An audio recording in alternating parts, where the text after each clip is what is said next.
입니다. 슬아의 두 아들 중학교 3학년 1학년이 있는데 나름 고생해서 열심히 키웠다고 자부하고요. 저는 통신사에서 근무했었는데 근무 환경이 너무 힘들어서 이후 나름대로 열심히 공부하고 앞으로의 미래를 생각해서 39살 느린 나이에 공무원 시험에 합격해 지금은 공무원 생활을 하고 있습니다. 제 아내는 20살 때쯤 대학 다닐 때 아르바이트를 하던 중에 만나게 되었는데 참 참하고 또 성격도 착하고 게다가 제가 깜짝 놀랄 만한 정도의 강한 생활력을 가진 여성이었습니다. 저는 그 모습에 강하게 이끌려 사귀게 되었고 결국 저희는 부부가 되었습니다. 신혼 초부터 극심한 생활고를 이겨내기 위해 저는 하루에 4개 이상의 아르바이트를 하면서 정말이지 몸이 부서져라 일만 했어요. 유치원 버스 운전, 신문 배달, 목욕탕 청소, 야간 족발 배달 등등 힘은 많이 들었지만 그래도 덕분에 조금씩 살림이 나아지고 통장에 돈이 점점 늘어가는 걸 보는 낙으로 힘든 것도 모르고 열심히 일하며 서로 부지런히 그렇게 살았습니다. 덕분에 지금은 생활이 많이 여유로운 편입니다. 현재 아파트 한 채는 전세로 돌려놓고 지방에 주택을 또 구입해서 월세방 3개로 구조 변경을 해서 새로 놓은 덕분에 매달 적지 않은 고정 수입이 차곡차곡 들어옵니다. 이번에 다시 새로 집을 장만했어요. 이사를 하고 집 명의는 와이프 이름으로 해줬습니다. 와이프는 현직 간호사이고요. 아이 키우면서 식당에 설거지 알바도 하고 하여튼 돈이 덜 맞는 일은 뭐든 가리지 않고 다 했어요. 와이프가 참 고생 많이 했죠. 아무튼 부부가 그렇게 열심히 살다 보니까 애들은 어느새 훌쩍 크게 되었고 저희는 이제 모두 안정된 직장에서 근무하게 되었고 저희 가족 모두는 여유로워진 상황에서 더 이상 문제될 게 없다 싶었어요. 그러던 어느 날 멀리에서 온 외로운 친구 한 명을 알게 되었어요. 아내와 헤어지고 제 친동생이 운영하는 중식당에서 배달 일을 하는 친구였네요. 저랑은 마음도 제법 잘 맞는 편이고 말도 잘 통하더라고요. 그리고 그 친구에게는 딸이 한 명 있는데 나이는 10살이지만 지능은 2살 아이일 정도로 심한 정신지체를 앓고 있어요. 현재 그 친구는 딸과 함께 부모님 집에서 같이 살고 있고요. 참 어렵게 사는 친구이다 보니 제가 더 정이 간 건지도 모르겠네요. 일 끝나면 같이 소주도 한잔하고 서로 자주 집에도 초대해서 밥도 먹고 저희 와이프랑 셋이서 많은 대화의 시간을 가졌어요. 멀리 쇼핑을 갈 땐 제 와이프가 아픈 그 친구 딸의 엄마 노릇을 해주면서 서로서로 의지해 갔었고요. 하루는 돈이 급했던 그 친구가 저에게 몇백만 원을 빌려갔어요. 꼭 준다는 말과 함께요. 저는 속으로 이 돈은 못 받아도 된다. 차라리 형편 어려운 친구를 도와준다고 치자 라는 생각으로 빌려줬어요. 사실 제 동생의 중국집이 장사가 잘 안 돼서 그 친구가 몇 달 동안 월급을 제대로 못 받아서 힘들어했던 거였더군요. 그래서 더 도움을 주고 싶었습니다. 때마침 그때 어느 민간 위탁시설에서 사람을 구한다는 것을 제가 우연히 알게 되었어요. 그래서 저는 시설에 찾아가 사정을 얘기하고 그 친구 일자리를 하나 마련해 주었죠. 지금은 힘들지만 참고 일하면 좋은 날이 올 거라고 격려도 해주고 어려운 일도 이래저래 많이 도와줬어요. 그러다가 이번에 제가 새로운 빌라를 구입하고 리모델링하면서 일이 터졌어요. 공사비 문제로 인테리어 업체 관계자랑 식당에서 만나서 이것저것 조목조목 따지다 보니까 자리가 길어지게 되었고 그 친구와 와이프는 지루했던지 따로 나가서 술이나 한잔 하겠다고 하더라고요. 저는 별다른 의심 없이 먼저 가라고 말했죠. 이후 업체 사장이랑 가격 문제로 아무리 얘기를 해도 끝이 안 보여서 결국 저도 1시간 후쯤 나오게 되었는데요. 아무리 전화를 해도 아내와 그 친구가 안 받더라고요. 아무래도 느낌이 싸한 겁니다. 참고로 제가 사는 곳은 놀러 갈 만한 곳이 딱히 없어요. 무작정 두 사람을 찾으러 다니다가 한 술집에서 저는 못 볼 걸 보고야 말았어요. 그 친구와 아내는 다른 손님이 보는 건 신경도 안 쓰고 정말 둘만의 세상에 빠져 있는 겁니다. 순간 머릿속이 멍해지고 이게 뭐지 하는 생각에 크게 화도 못 내고 그냥 두 사람을 불렀더니 그제야 둘이서 저를 보고는 별일 없다는 듯이 나오더라고요. 저는 바로 제정신이 돌아와서 둘에게 화를 내고는 와이프를 데리고 집으로 왔어요. 아내는 제 앞에서 무릎을 꿇고 빌면서 평생 이런 적 한 번도 없지 않았냐. 그러니 한 번만 봐달라. 애들 옆에만 있게 해달라며 빌고 빌고 또 빌더라고요. 그리고 다음날 그 친구는 제 사무실로 찾아와서는 한다는 소리가 친구로서 넘지 말아야 할 선을 넘고 말았다. 정말 너무나 미안하다고 하더군요. 저는 그 친구의 얼굴조차 안 보고 그냥 보냈어요. 아내고 그 친구고 너무너무 밉더군요. 그래, 그래도 딱 2번만 참자 다짐하면서 속으로 화를 삭혔죠. 그리고 아내를 용서했습니다.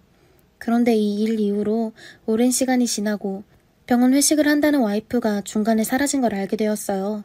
순간 감이 오는 게 있어서 또 미친 듯이 아내를 찾아다녔고 지하 술집에서 아내와 그 친구가 나오는 걸 발견하게 되었습니다. 저는 순간적으로 너무 화가 나서 그 둘을 발로 차려고 했는데 제가 넘어지면서 제 발목이 부러지고 말았어요. 그때 와이프가 다시 도망쳤죠. 제가 무서워 강가로 도망가 있는 걸 경찰하고 겨우겨우 찾아냈습니다. 아내가 아주 벌벌 떨더군요. 저는 정말이지 2번은 아니다 싶었지만 우리 아이들을 생각해서 그리고 양가의 부모님들을 생각해서 어찌어찌 또 용서를 해줬습니다. 그리고 또 시간이 흘렀습니다. 아내가 평소엔 카톡을 잠가놔요. 어느 날인가 아내가 화장실에 가면서 카톡을 열어놓고 가더라고요. 제가 호기심에 한번 읽어봤는데 또 충격적인 걸 보고 말았습니다. 아내가 같이 일하는 동생이란 사람이 언니 우리 회 먹으러 가자. 그 사람도 데려가자. 라고 하는데 저는 그 말이 무슨 말인지 바로바로 알겠더라고요. 이것들이 또 붙어 노는 건가 싶어서 화가 머리 끝까지 났어요. 그리고 아내가 샤워하는 동안 핸드폰을 부숴버리고 말았죠. 그리고 며칠 전 아내가 새로 핸드폰을 구입하면서 카톡을 새로 깔았는데 이전에 대화한 시점으로 돌아가더군요. 제가 뺏어서 읽어보니 아주 가관이 아닌 겁니다. 그 친구는 사랑한다, 보고 싶다, 우리 같이 도망가자, 당신 애들도 데리고 오면 내가 다 키워준다. 아니 애들 다 클 때까지만 조금만 기다려달라. 그 친구는 지한테 있지도 않은 재산까지 뻥을 쳐가며 아내에게 온갖 감언이설로 문자를 보냈는데 저는 이제 더 이상은 아니다 싶고 와이프랑은 끝을 내야겠다 싶어서 다시 추궁했어요. 아주 끝장낼 각오로 따지고 드니까 아내가 결국 다발을 하더군요. 그 친구랑 있었던 제가 알면 안 되는 일까지 다 털어놨습니다. 제가 다리를 다친 뒤 한동안 서로 연락을 안 하다가 그 친구가 머리를 다치면서 병원에 가게 되었고 그 친구는 고민 상담 등등의 핑계로 아내에게 다시 접근한 거더군요. 와이프는 회식 등의 모임이 있으면 서로 연락해서 중간에 따로 만나서 일을 벌인 거라고요. 정말 속이 터져서 더는 못하겠습니다.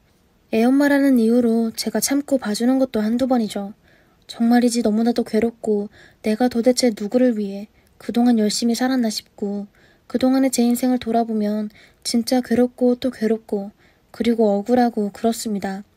도저히 2사람은 용서할 수가 없고 속에서 천불이 나고 정말 이러다가 제명에 못 살겠구나 싶었어요. 지금은 제가 집에서 나온 상태고요. 와이프는 2번 다신 그 친구를 안 만난다고 각서를 써놨더라고요. 만약에 다시 만난다면 모든 재산을 포기하고 빈손으로 집을 나가겠다고 하네요. 하지만 저는 도저히 믿을 수가 없습니다.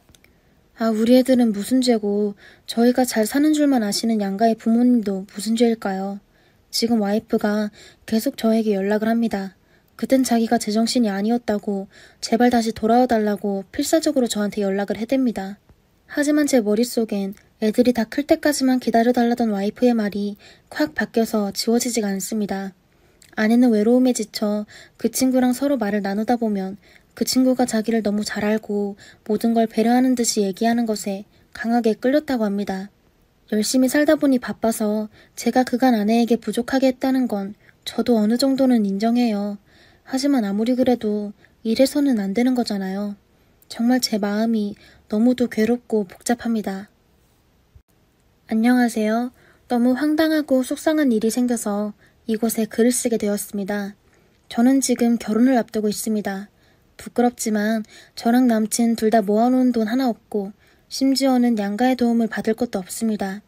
양가에는 허락을 받고 현재 같이 살고 있으며 그래서 당연히 둘이 결혼한다고 생각을 했습니다. 지금 저희는 빌라에 월세로 살고 있는데 전세에 들어가려고 양가에 허락받은 후 혼인신고를 먼저 했습니다. 식은 내년 5월쯤 올릴까 생각하고 있는 중입니다. 그런데 예전보다 더 혼인신고한 후로 어머님이 필터링이 없이 말을 좀 심하게 하시는데 여간 상처가 아닙니다. 그전부터 좋게 말씀하시는 편은 아니었습니다. 계속 오빠 귀하게 키웠다. 너는 나한테 잘해야 된다. 오빠한테 잘해야 된다. 오빠를 귀하게 키웠다는 얘기를 귀에 딱지가 않도록 계속 하시길래 하루는 어머님, 저도 귀하게 자랐어요.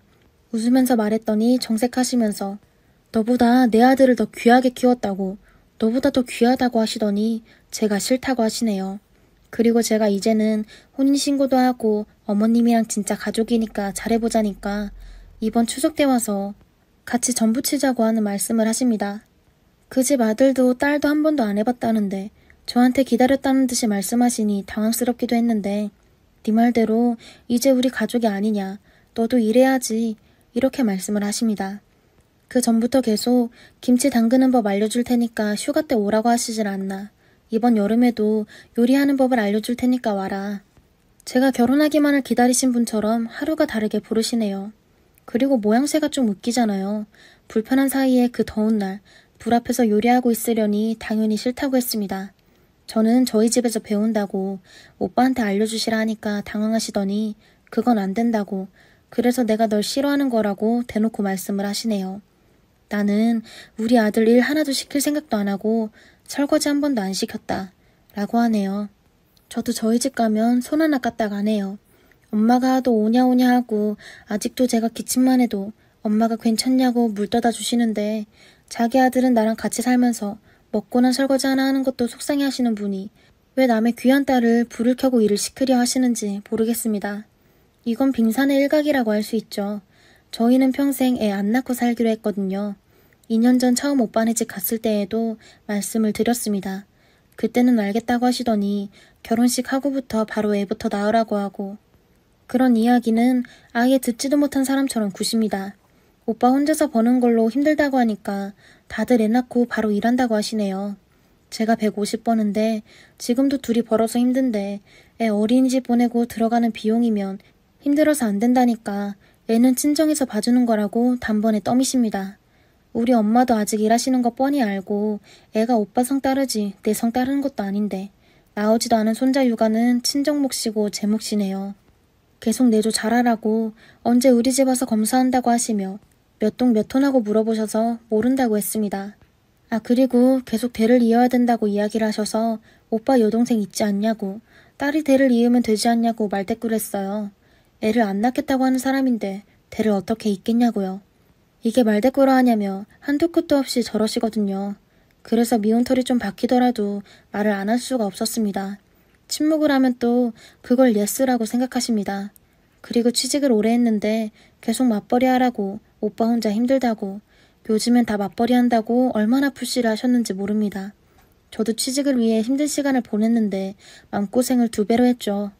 또 오빠 여동생이 있는데 여동생한테도 아가씨 아가씨 하면서 잘 대접하고 따르라고 아부하란 식으로 말씀을 하시더라고요. 신우 시집살이가 무서운 거라고, 제가 나이도 더 많고 손윗 사람인데 왜 잘 따라야 하나 싶지만 말씀부터 저렇게 하시니 좋은 마음이 들다가도 사라집니다. 그리고 오빠도 제 동생들한테는 반말을 합니다. 그리고 저런 말들을 저 혼자 있을 때만 하시는데 너무 스트레스 받고 사람 돌아버리겠습니다. 저희 엄마한테 말씀드렸더니 펄쩍펄쩍 뛰면서 속상해하고 분해서 울려고 하시더라고요. 듣다가 갑자기 네가 왜 안 귀하냐, 걔가 귀한 만큼 너도 귀한 거지, 지 자식 안 귀하게 키우는 부모도 있냐, 그 집 자식들은 가족 아니냐, 다 같이 음식하는 건 맞는데 왜 지 자식들은 안 시키고 너한테 그러냐. 저희 엄마 저 뜨거운 거 근처에도 못 가게 하십니다. 위험하다고 칼질도 못하게 하시고 다칠까봐 엄청 조심조심 키운 딸을 저리 대하시니 화가 나실 법도 하지요. 엄마가 오빠한테도 화를 내셨습니다. 너희 어머니 왜 그러시니 이렇게 말하는 게 아니라 오빠 하나 믿고 시집 보냈는데 우리 딸 귀한 딸이다. 사실 그 집 사람들 알기 전에 생판 남이었다. 가족이라고 묶이게 된 것도 오빠 때문인데 이런 소리 들을 동안 혼자 뭐 한 거냐. 그 사이에서 이러려고 시집 보낸 게 아니었다고, 그런 소리나 들으려고 결혼 허락한 줄 알았냐고 방방 뛰시네요. 행복해야 할 결혼인데 엄마가 눈물을 지으시니 얼마나 슬프던죠. 저도 얼마 전부터는 짜증나서 막말하고 되받아칩니다. 시댁에 잘하라고 잔소리하시고 또 저 싫다고 하시길래 저도 말했습니다.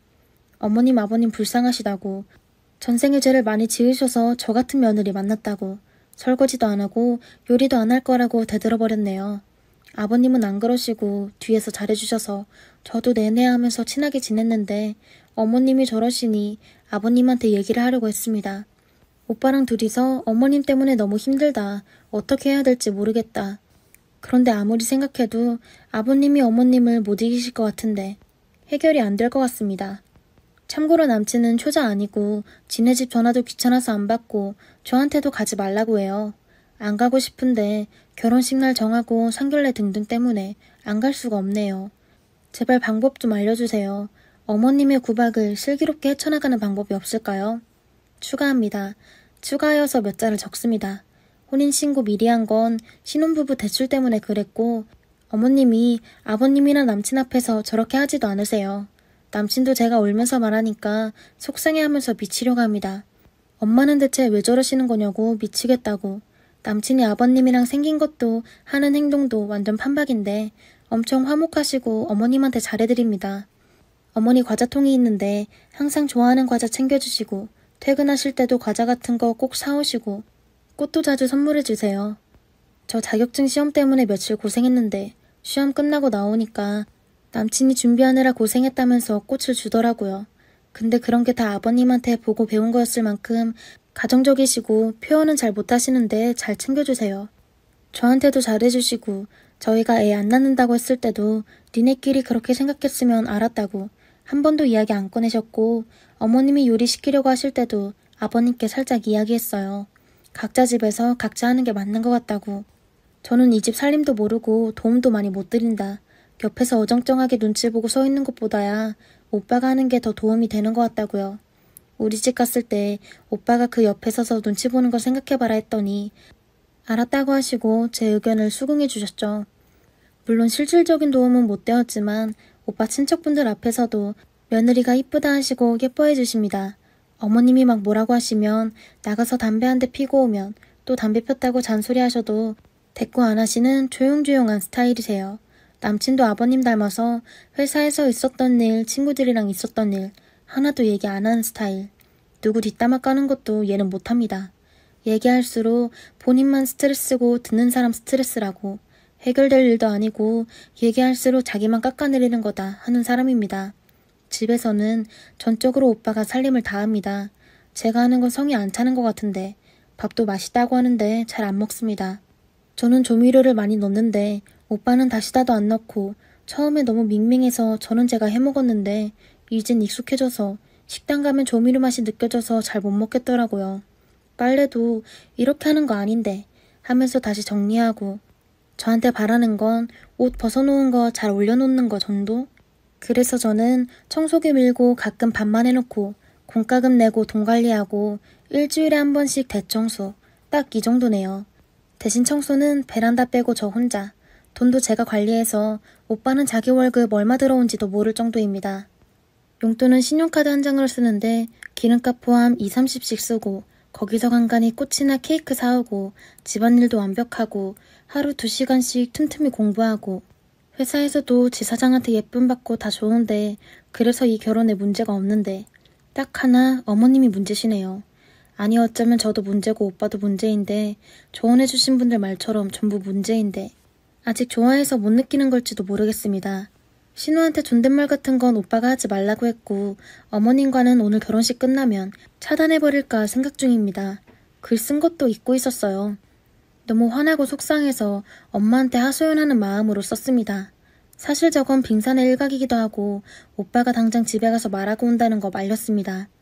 아버님이랑 어머님이랑 나이 차이가 좀 있으셔서 아버님이 평소에 별말 없으신데 한번 이야기하시면 잘 됐는데요.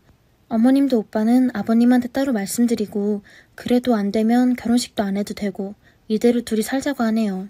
저는 그냥 잘 살아보고 싶습니다. 둘이 너무 좋아하고 벌써부터 이런 일로 큰소리 오고 간다는 게 너무 속상합니다. 전세 들어가서 돈도 모아서 집도 사고 싶고 여행도 가고 싶고 오빠는 엄마랑 이야기도 하지 말고 딱 자기만큼만 하래요. 자기가 엄마랑 얘기하거나 상의하는 거 봤냐고.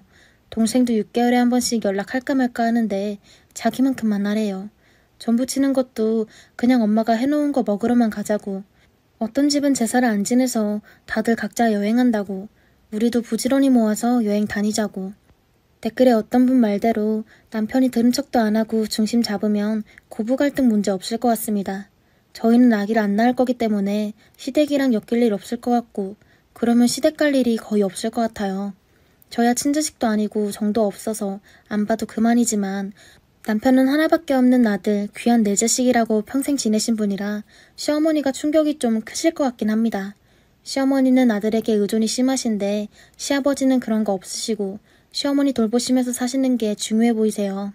지난 추석 때는 연락도 안 하다가 이번에는 신랑만 보냈는데 아버님 혼자 계시는데 신랑 보더니 왔냐? 하고 이제 간다니까 쿨하게 그래 하시더랍니다. 좋으신 분인데 며느리 노릇을 잘 못하게 될 테니 그게 좀 죄송하네요. 후기입니다.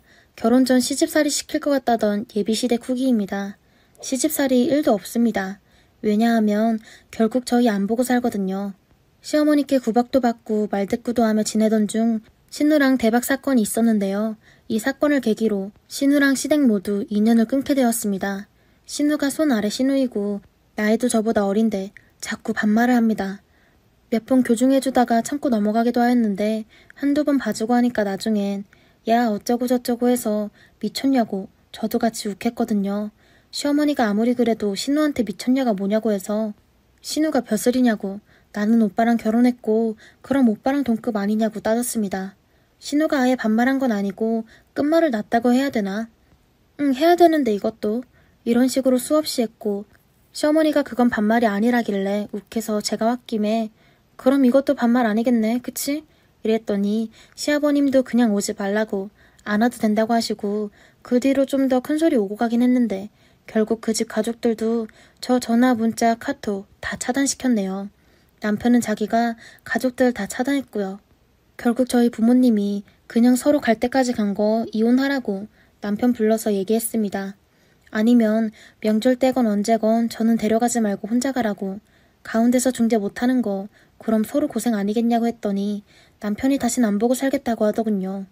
저희 부모님은 부모 자식 간에 그게 되냐 내 딸은 남이지만 넌 가족 아니냐 명절 때는 각각 집에 가고 부모님 생신 때 찾아가라 그랬는데 아니랍니다. 아예 안 보고 살 거라고 가족은 저랑 자기 둘이라고 사건의 원인인 신우는 결혼식도 안 간다고 하길래 그 말 듣고 부모님이 너 못 지킬 약속은 하지 마라. 그러다 또 싸운다. 하니까 확실하다고 해서 지켜봤죠. 진짜 남편은 전화 카톡 다 차단하고 시댁에 간 적도 없나 봐요. 언제 무슨 일이 있어서 어머님 한번 같이 뵀는데 자식이 해외에 사는 것도 아니고 5분 거리에 사는데 어떻게 연락 한 번이 없냐. 전화 받기 싫으면 문자로라도 잘 지낸다고 보내줘. 하면서 우시길래 진짜 남편이 연락을 안 하고 살았구나 생각을 했습니다. 올해 설에는 남편만 토요일에 보냈는데 4분에 출발했는데 14분에 집에 오는 길이라고 전화가 왔습니다. 선물만 주고 바로 나오는 길이라고 월요일엔 저희 큰집 가서 선물 세트 드리고 인사하는데 저희 집 큰어머니들이 왜 넌 시집 갔는데 시댁 안 가니? 하고 잔소리 하시길래 두 분 다 여행 가셨다고 하고 바로 나와서 놀러 갔습니다. 남편이 옷도 사주고 선물로 책도 사주고 같이 경치 좋은 데 가서 1박하고 그 다음날은 경주월드도 가보고 지난번에 어머님이 그러지 말고 아버님한테 죄송하다고 한 번만 하시는데 남편이 신우가 먼저 잘못한 걸 왜 저한테 그러냐 먼저 사과시켜라 했더니 다 같은 자식이라도 저나 신우나 똑같다고 뭘 그러냐 하시는데 남편이 또 그럼 같은 자식이면 사과시키라고 했더니 말이 없으시네요. 뭐 저는 그 뒤로 욱해서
힘들게도 막대하긴 했지만 제 마이웨이 인생이 좋아요.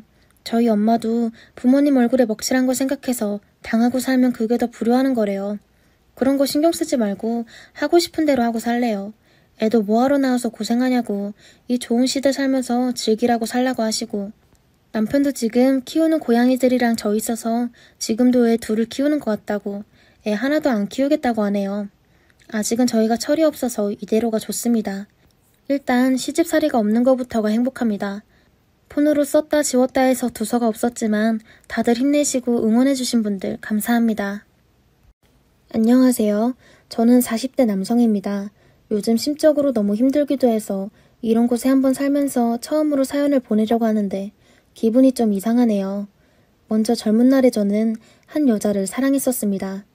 정말 그 여자를 많이 사랑했기에 그 여자가 하고 싶은 것은 정말 뭐든지 다 해주고 싶었네요. 그 당시 여자친구는 항상 하고 싶은 것도 많아 했었습니다. 여행뿐만이 아니라 선물들을 제외하고서라도 직업적인 욕심과 집착이 아주 강했어요. 아나운서가 되고 싶다던 여자친구는 항상 자기를 관리하고 가꾸며 여러 번 공채 지원을 했으나 번번이 낙방을 하고 말았습니다. 그렇게 떨어질 때마다 여자친구는 엄청난 히스테리를 부리며 좌절을 했었고 누군가 본인을 무시하는 걸 견디지 못하는 그런 여자였습니다. 지금 와서 생각해보면 전형적인 본인의 능력 부정인 것도 같은데 꿈만 많았던 여자였어요. 게다가 집안 사정도 어려웠기에 제가 곁에서 어쩌다 보니 많은 도움을 줬던 것이었습니다. 저희 집은 부자는 아니지만 그렇다고 찢어지게 가난했던 집안도 아니었고 당시 여자친구가 변변한 직업도 없이 아나운서를 준비할 때 저는 회사를 다니면서 꾸준히 월급을 벌고 있었거든요. 그 당시에는 솔직히 여자친구와 결혼할 거라고만 생각을 했었고 여자친구도 자기가 입사만 하면 우리 바로 결혼하자면서 매일같이 그런 말을 입에 달고 살았습니다. 그만큼 취업이 안 되어서 힘들었던 여자친구를 위해 저는 먼저 생활비를 보태주면서 반동거 형식으로 같이 생활을 했었고요. 그렇게 몇 년의 시간이 흘렀는데도 여자친구의 취업은 계속해서 물 건너갔고 그 시간만큼 히스테리가 너무 심해져서 저도 점점 견디기가 힘들더군요. 그래서 조심스럽게 여자친구에게 저는 다른 일을 한번 찾아보는 게 어떻겠냐며 넌지시 설득을 해봤습니다. 하지만 그렇게 제가 설득해본 그날이 여자친구랑 사귀고 나서 제일 심각하게 싸운 날이었던 것 같네요.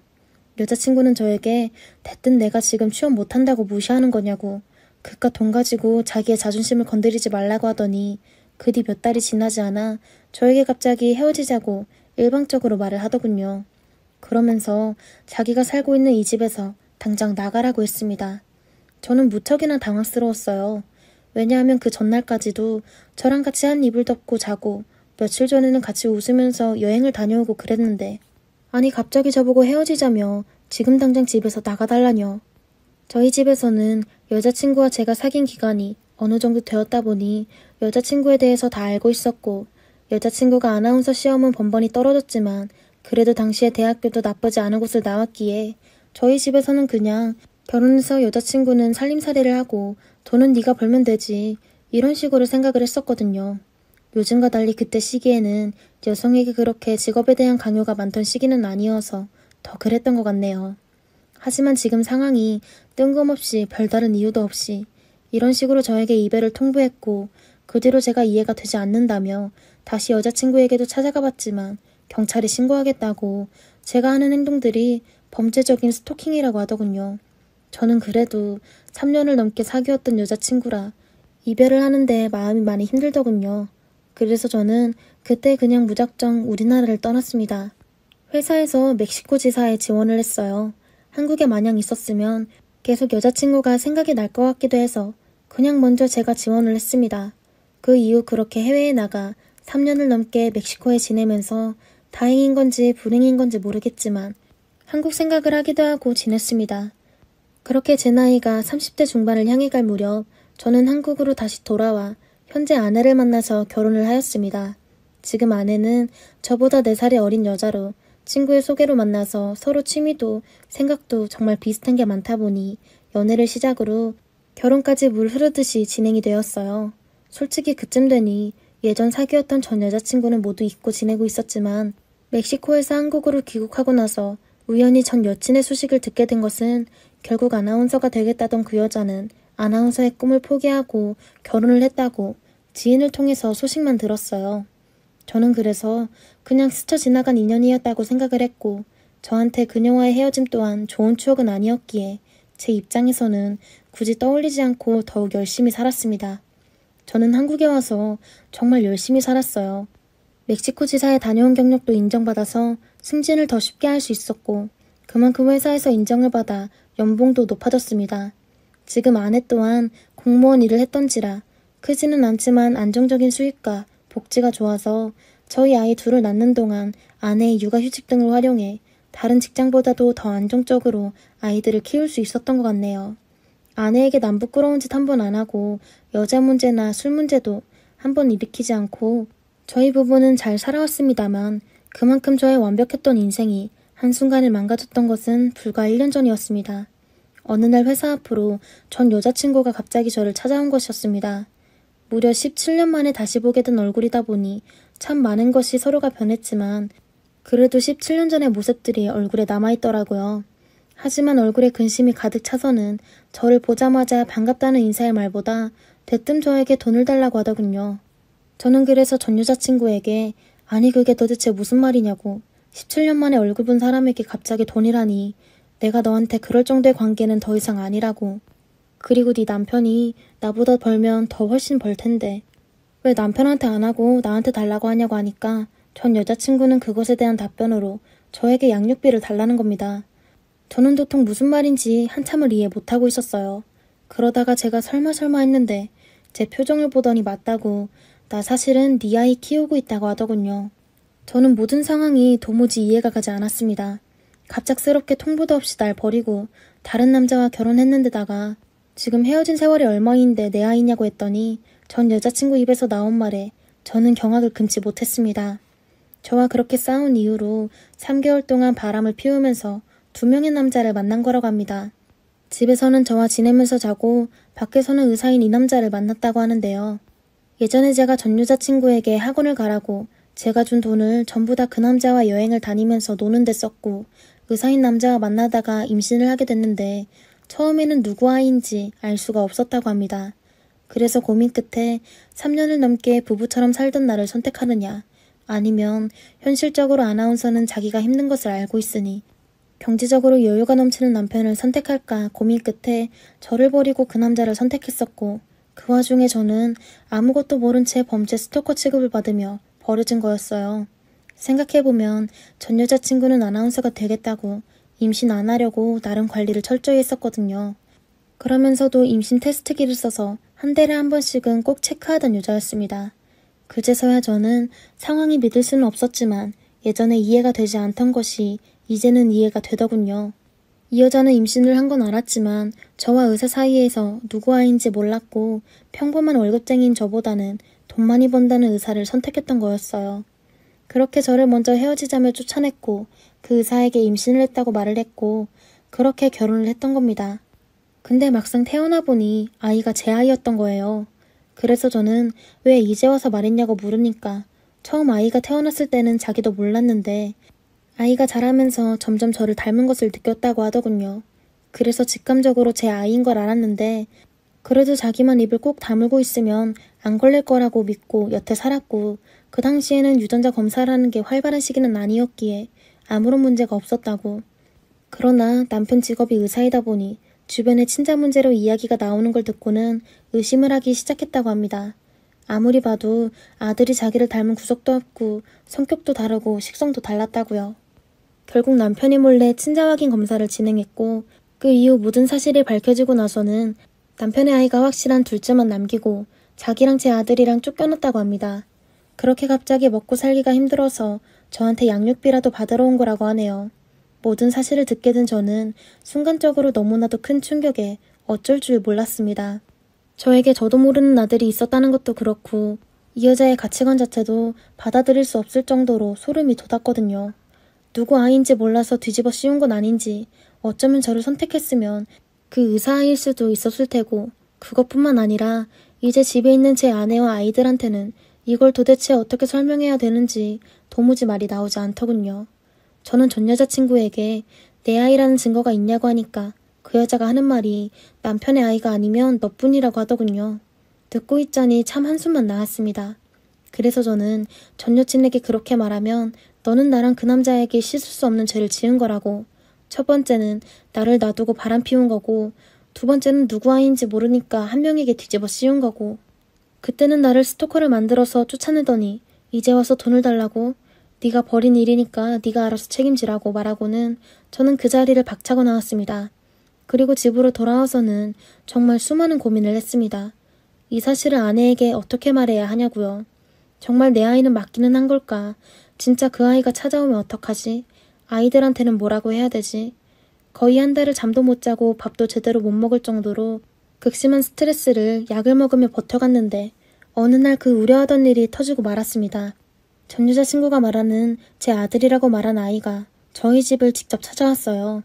그러면서 저를 보자마자 하는 말이 엄마가 여기로 가래요 하면서 제 눈치를 보던 아이가 제 아들이라는 게 느껴져서 그냥 저도 억울하기도 하고 답답해서 아들을 보면서 울었습니다. 그런 제 모습을 보는 아들 녀석도 자기가 여기 와서 진짜 죄송한데 자기가 어디 갈 곳이 없다고. 자기 엄마는 이제 저 때문에 자기 인생까지 꼬였다며 모르겠다는데 그냥 네 아빠 찾아가라고 했다네요. 그래서 저는 미친 듯이 전화를 걸어도 받지 않는 전 여자친구를 두고 한참을 고민 끝에 일단 근처 PC방에 잠시만 들어가서 있으라며 아이를 보내놓고 집으로 가서 아내에게 먼저 말을 꺼냈습니다. 그러자 아내는 어떻게 나한테 그럴 수가 있냐고 울부짖으며 저한테 나가라고 소리를 질렀고 저희 아이들까지 나와서 엄마 왜 저러냐며 말을 하는데 아내가 아이들을 부둥켜 안고 울고 불고 난리도 아니었습니다. 나도 정말 이 상황이 억울하고 미치겠다며 이게 내 잘못인 것 같냐고 하니까 제가 인간관리를 못했기에 그런 여자를 만나서 자기한테 피해를 입힌 건 사실이지 않냐며 자기는 그 애가 우리 집에 오는 꼴은 절대 못 본다고 못 봐가 말을 하더군요. 정말 미칠 노릇이었습니다. 저도 알고 보면 피해자인데 결국 합의로 본 것은 고등학생이었던 혼외자 아들은 전 여자친구의 친구가 돌보기로 하고 제가 매달 양육비를 보내는 것이었습니다. 아들한테는 정말 미안했지만 그로 인해서 저희 가정의 평화를 깨고 싶진 않았습니다. 아들의 친모였던 그 여자는 남편한테서도 버림받고 친정에서도 버림을 받아서 그 후로 이상한 놈을 또 만나서 동거를 하면서 지낸다는 소식만 들었고요. 가난하던 그 여자의 집안 사정은 그다지 지금도 따지지 않았기에 제가 일정의 금액을 보내는 것까지 지금의 아내도 허락한 부분이라 현재는 이렇게 지금 지내고 있습니다. 그래도 한 달에 한 번 정도는 저도 몰랐던 아들을 만나며 식사를 하며 지내지만 지금 생각해도 어떻게 나한테 이런 일이 생기지 싶었으며 그 여자가 너무 원망스럽네요.